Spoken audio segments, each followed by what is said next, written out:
Speaking at today's Businessman's Club lunch, Professor Colin Kay, the Associate Professor of Physics at Newcastle University, spoke about the comet and also about the man the comet was named after, Edmund Halley.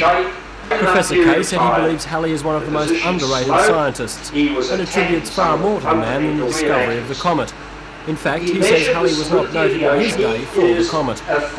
Last time Halley's comet made its appearance over Earth in 1910, it was accompanied by hysteria. It was believed the comet tail would pass over the land and that it contained deadly gas. The panic that it generated was really quite weird. There were comet pills put on sale, gas masks made their appearance, and all sorts of weird things were put on the market to try and overcome the so supposedly deadly effects of the comet tail. Of course, now we know far more about the comet, but nevertheless, Professor Kay regards this as an How extremely important is it as an astronomical event? Oh, it's of tremendous importance because this is the first occasion on which there has been a major effort to send space probes to investigate the comet firsthand.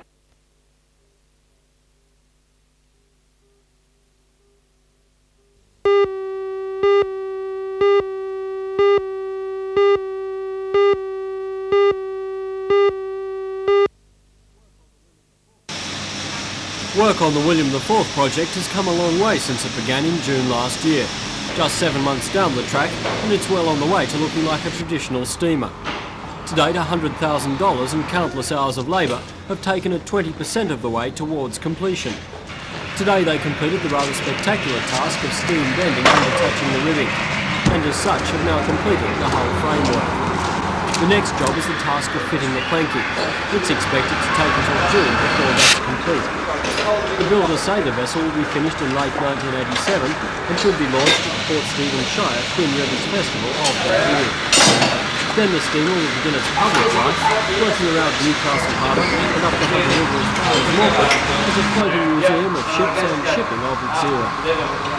There's no doubt the William IV is a historically important project, but it will not only serve as a reminder that the Hunter is the birthplace of shipbuilding in Australia, it will also be a source of ongoing employment. Already the project has provided work for 3 people who are out of a job, and it's expected that more jobs in various areas will be provided as the project develops. One of the people now employed on the project is one of only a handful of female shipwright apprentices in Australia. Jenny Urrig from Seaham was employed at the Maritime Museum and is now doing her share of work on the William IV.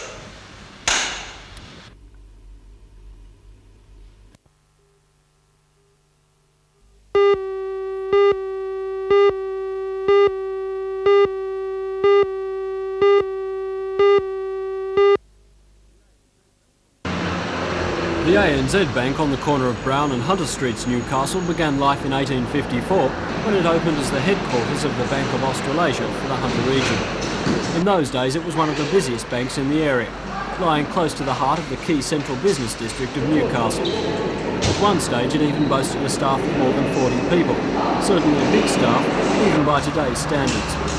In 1910 the building was extensively renovated, and in the 1950s, following a merger between the Union Bank and the Bank of Australasia, it became a branch of the ANZ Bank. Nowadays it plays only a minor role in the bank's operations in Newcastle, and as part of a rationalisation of its services in Hunter Street, the branch is being merged with the Bolton Street branch.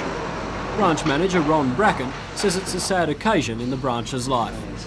We've been here for a long time, and the bank agonised for many years about the decision to dispose of it, but it doesn't come up to what's required today in banking as far as service is concerned. It would cost a lot of money to bring it up to standard, and we already have 2 branches nearby in Hunter Street, so the decision was made reluctantly that we will close this one and merge it with Bolton Street.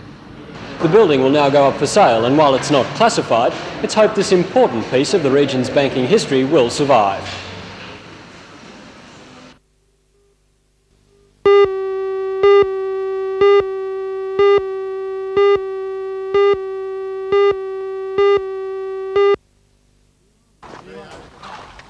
The alarm was raised around 8:20 last night by members of the nearby Royal Motor Yacht Club. The vacant and derelict property was recently purchased by the Lake Macquarie City Council as part of its redevelopment plans for the lake foreshore. The Weatherboard structure at 25 Victory Road, Toronto, was quickly engulfed in flames. 2 railway workers noticed the fire. They had just knocked off work, and when they arrived on the scene could hear cries for help.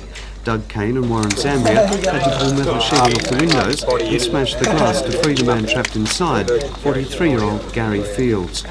Yeah, we tried to go through the front door there, but the smoke drew us back around here, and this is the only way we could get him through. You had to tear the tin off. Yeah, had to pull the tin off. Fields was affected by smoke inhalation and suffered minor cuts and abrasions.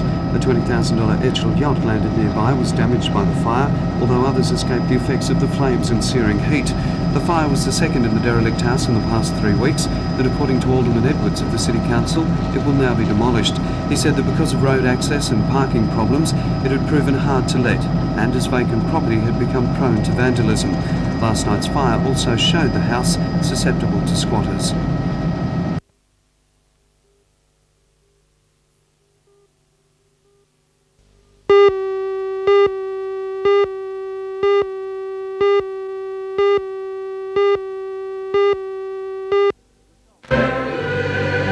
The Salvation Army, or the Army Without Guns as they're otherwise known, supports the designation by the United Nations of 1986 as International Year of Peace. As a measure of that support, at 11:30 this morning in all the Salvo's public services, and indeed in almost all churches across the nation, a pause to pray for peace was observed. The Salvos say this emphasis on peace reflects an almost universal public desire. It was their prayer that national leaders take counsel together and be influenced more by the hopes of the people.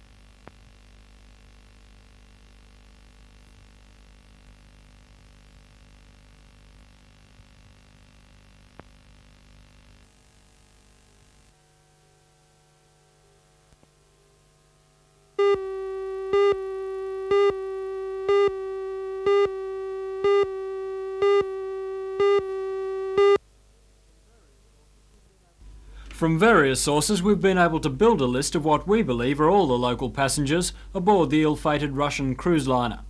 This list may not be complete. Mr. and Mrs. Norwood are an elderly couple from Bullaroo. Ellen Ethel and John Fowler are listed as Newcastle residents. Mr. and Mrs. Cartwright are from Marmong Point. Ms. Dillon and Miss Cottle are also on the passenger list. They're from Niagara Park near Gosford. The Mikhail Lermontov is no stranger to our port. The ship took on local passengers in February last year for a South Pacific cruise. The sister ship, the Alexander Pushkin, is cruising the islands at the moment. Somewhat ironically, 70 local people were part of the cruise aboard the Mikhail Lermontov, which was due to leave Sydney this Friday. The organisers of that tour are trying to reorganise their plans to find another cruise ship. The Mikhail Lermontov was built in 1972 and extensively refurbished in West Germany 4 years ago, and by cruise ship standards was only a very young vessel. Local travel agents had been considering using the ship for cruises out of Newcastle again next year. Local passengers were amongst those that arrived at Sydney's Mascot Airport last night. The majority were met there by families, relieved that their loved ones were well after their ordeal. They arrived back home in the Hunter late last night, very tired and looking forward to a good night's sleep.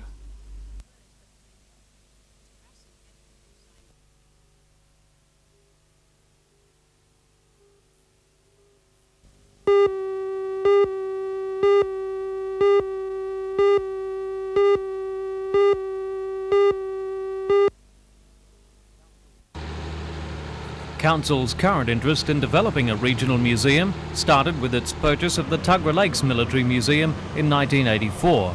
The Australian Bicentennial Authority was approached for funding and promised $1 million. The council went as far as purchasing this property in Newcastle West to house the museum. The Castle Main Brewery site cost $985,000. The feasibility study for the project saw development in 2 stages. The first stage includes housing the Supernova exhibition and re-roofing the entire building.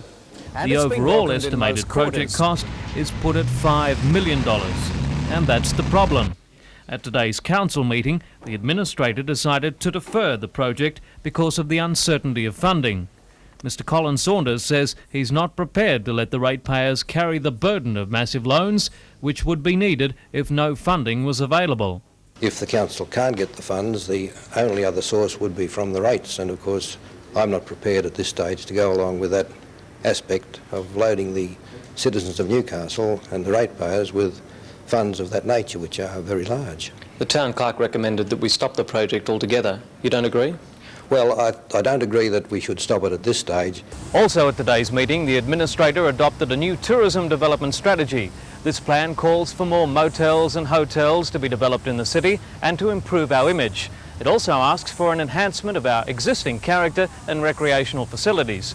The harbour foreshore development is an important aspect. The development started to take more shape today when the first of 93,000 tonnes of fill was dumped into the harbour. The foreshore line opposite Customs House will be about 35 metres further out into the harbour when complete. This part of the foreshore will include Queen's Wharf. 2 contracts worth $500,000 each will see about 600 tonnes of fill a day dumped into the harbour.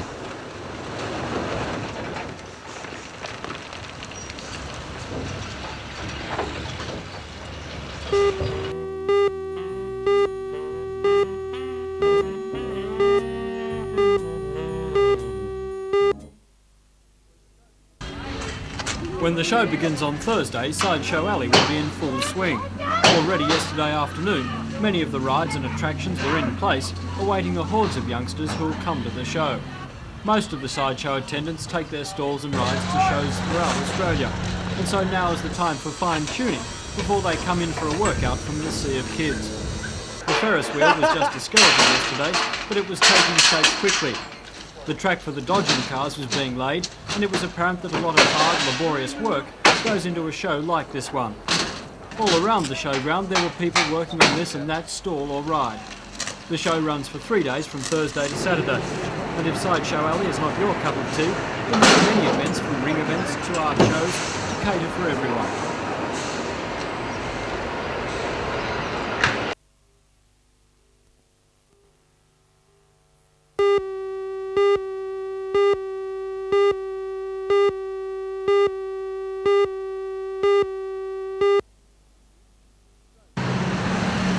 Stage 1 represents the eastern section of the Maitland inner city bypass, or the stretch between Emerald Street and the intersection of High and Parallel Streets.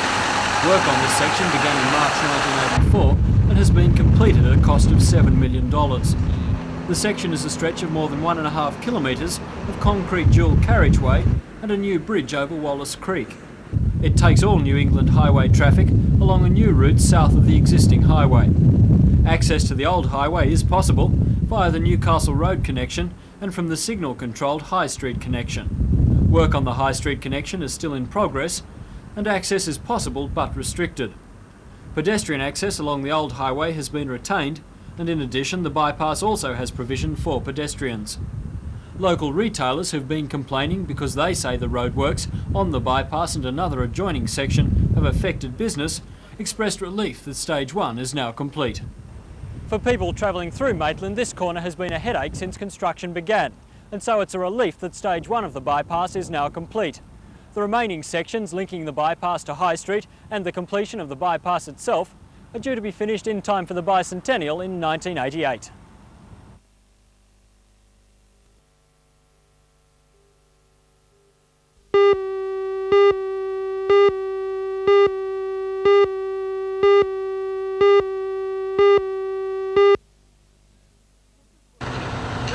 Tempers were frayed and emotions were running high at the usually quiet township of Summerland Point today. A group of elderly residents had worked themselves up to an angry frenzy over a neighbour's restoration and improvement of his waterfront property. Councillors and council officers were told that the work was unacceptable, and the residents wanted something done about it. But Deputy Shire President Bob Mann says that the owner's overdue application would go on display and would be considered by council like any other. Although the residents have not spoken to George Adams about his home improvements, they are convinced that he has ulterior motives. We're afraid that Mr Adams is going to turn this into a commercial site because he is the owner of two, or he manages or whatever, of two airways, which is Adams Airways, Adams Aviation and Less Air. He was saying, though, that he's just going to be using it for his own use. Have you spoken to Mr Adams about this? No, he hasn't spoken to any of us, but he did say on TV last time he was only going to use it for his own use, and we'd be quite happy about it, quite pleased and quite happy if he does do this. This lack of communication and the innuendos are distressing Mr Adams. He says he will sue if the allegations continue. He says all he wants to do is finish his jetty and slipways without further interruption. Repair, which we carried out on the slipway and the jetty, is a very minute magnitude, so I can't see that have any impact at all on the environment. In fact, people who have longer jetties and longer slipways and bigger ramps than mine had to do more work really to achieve the same.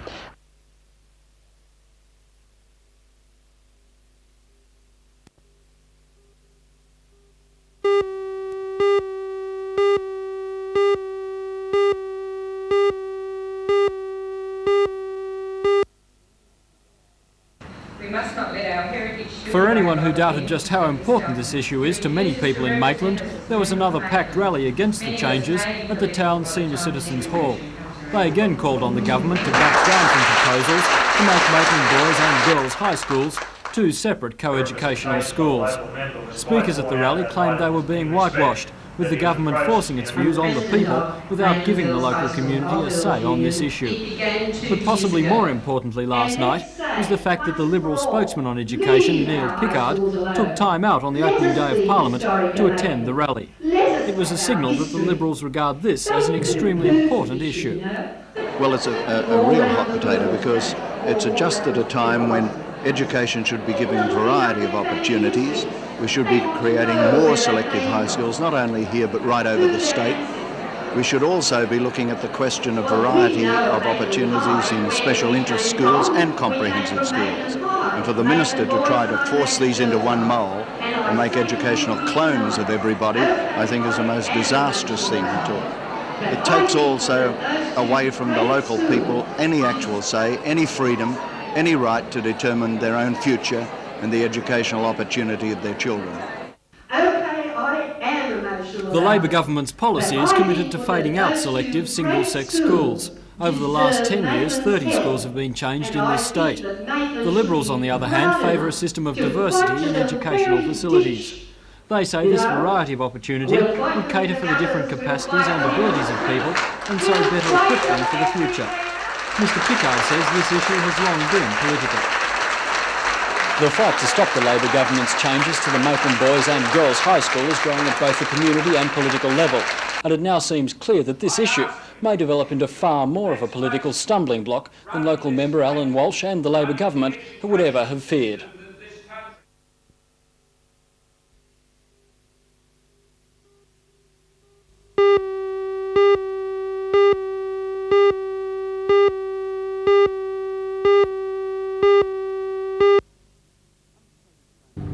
Understated flamboyance, adventure, success and Dick Smith seem inseparable partners. His latest venture, this high-gloss magazine, Australian Geographic, is already on the newsstands. Dick Smith says it's blatantly biased in that it focuses primarily on the positive sides of stories and is more a picture book than heavy reading material. The first issue on the 1st of January is now in its third print, selling more than 130,000 copies. In just 6 weeks, it has gained almost 60,000 subscribers, and the second edition is due to go to the printers soon. The third issue, however, will be one eagerly awaited by Novocastrians, for it will include a special 20-page feature on Newcastle, presented in a vein previously not seen in the print media.